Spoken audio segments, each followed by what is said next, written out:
There have been a lot of rappers that have been in legal hot water lately. We're going to talk about the Atlanta rapper Cashout, the man behind the 2011 hit Cashin Out. He's just been sentenced to life in prison plus 70 years for running a 7-year ex-trafficking empire. And this is not just another celebrity downfall story. This is about how a Billboard charting artist used his music career as a front for what the judge called the very worst of human behavior. He used his music as a front, and he wasn't just making music. Obviously, he was living some of this mess. John Michael Hakeem Gibson, known professionally as Cashout, was convicted in July 2025 on 46 counts, including RICO violations of ex-trafficking, rape, and aggravated sodomy. The life sentence came after a 7-week trial that exposed a criminal enterprise spanning from 2017 to 2024. But here's what makes this case particularly shocking. He wasn't working alone. His own mother, Linda Smith, and cousin Tyrone Taylor, they were all co-conspirators in this operation. Here's lyrics from another one of his hits, She Twerkin'. I don't know if you remember this song, but it says, "See me grabbing on my toolie. She told me smack her on her booty. She said I got too many hoes. She say I got too many shows. But she twerking. But she twerking. But she twerking." I don't know if you remember that hit song, but that's one that also shot him up on the charts. Cashout used his legitimate music business, Pyrez Music Group LLC, as a cover for trafficking operations. While fans were streaming his music, remember Cashin Out peaked at number 36 on the Billboard Hot 100. He was already allegedly forcing women into prostitution and actual servitude. The prosecution revealed how he leveraged his celebrity status to recruit victims, promising them opportunities in the music industry before trapping them in this horrific cycle. The evidence presented during the trial painted a picture of systematic abuse. Victims testified about the ongoing trauma they endured. The judge didn't mince words, calling the crimes diabolical and representing the very worst human behavior. This wasn't a momentary lapse in judgment. This was a calculated, years-long operation that destroyed lives while Cashout profited from both his music career and his criminal enterprise. I wanted to write this impact statement to let John Gibson know what he did to me was unacceptable, and it caused me a lot of pain and hurt in my life. I was already going through a rough time when I met him.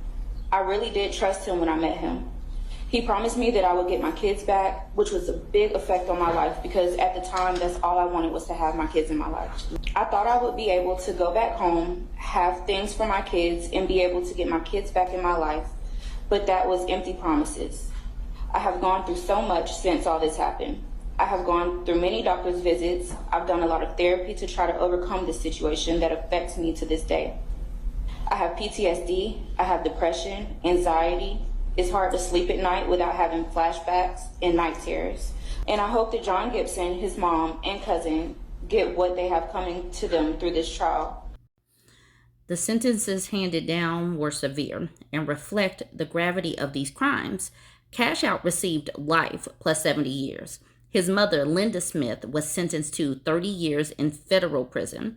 His cousin, Tyrone Taylor, received 2 life sentences plus 93 years. These aren't just numbers. They represent justice for the victims who courageously came forward to testify.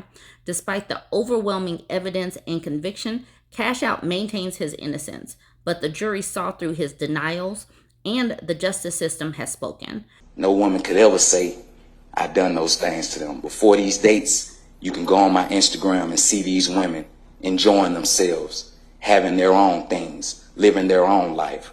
Before these dates, I could say you had these women that never had anything to say about me before this indictment, before the RICO. You had these women actually talking to me while I was incarcerated. You have no heart.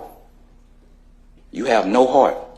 And I know people want me to stay in line or walk a toe, but when you speaking something truthfully and you speaking from the heart and you know that this is not your character, something must be said. I'd like to say thank you for giving me the opportunity to speak.